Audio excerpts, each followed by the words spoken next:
Hello, I'm Matthew Malcolm with California Ag Network, reporting to you from the annual conference of the Almond Alliance of California in Monterey. One of the speakers today was Stacy Henderson, a labor law attorney, who gave a great presentation on ICE and OSHA and what growers and processors, packers should expect, and how to stay current on the regulations and laws and not to get into any trouble.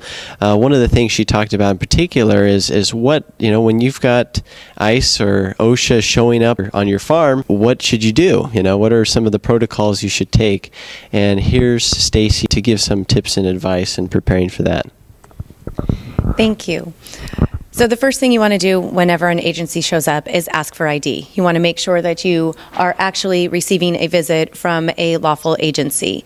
The next thing you want to do is let them know that you'd like to speak to an attorney. So ask them if they can give you a moment to contact your attorney so that you can check with your attorney on any guidance that they feel they need to give you.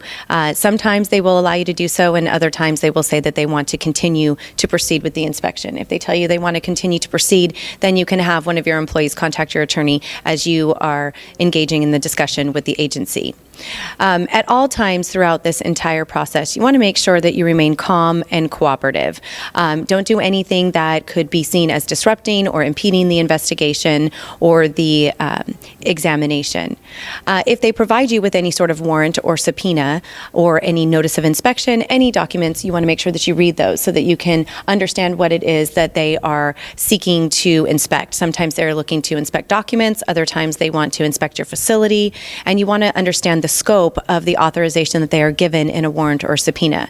In particular, with respect to ICE visits, California law changed this last year, and we are now required to receive a copy of the subpoena before providing ICE with access to the facility.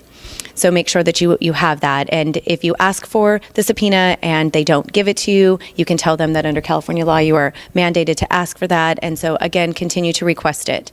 Ultimately, these are federal and state agents. And so if they want to proceed, you want to, again, cooperate with them, but make sure you do your due diligence and ask for copies of the documents that are authorizing them to be there.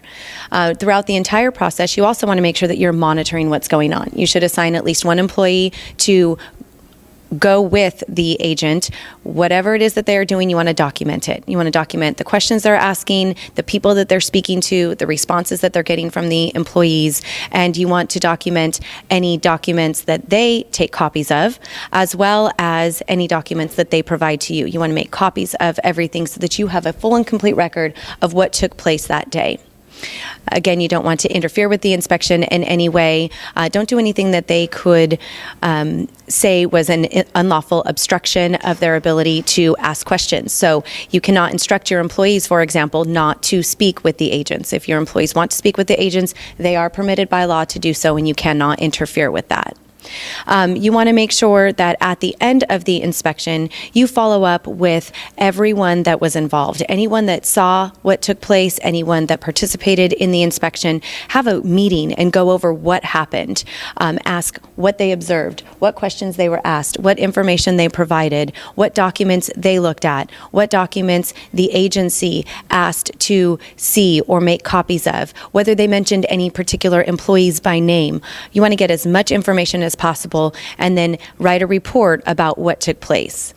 At the outset, when an agency arrives, make sure that you understand that you can ask them to come back at another time. You can tell them that this is an inconvenient time for your business and ask if you can schedule a follow-up appointment in a couple days. That will give you an opportunity to review your documents and prepare for the investigation or the inspection.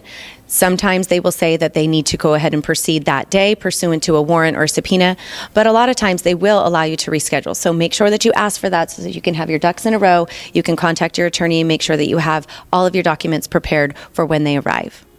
At all times, just remember to be calm and reasonable and know that you are not doing anything wrong by enforcing your rights and making sure that you're monitoring the situation. Good luck. Well, thank you, Stacy. Read more about these things in Pacific Nut Producer Magazine. I'm Matthew Malcolm, CaliforniaAgNet.com.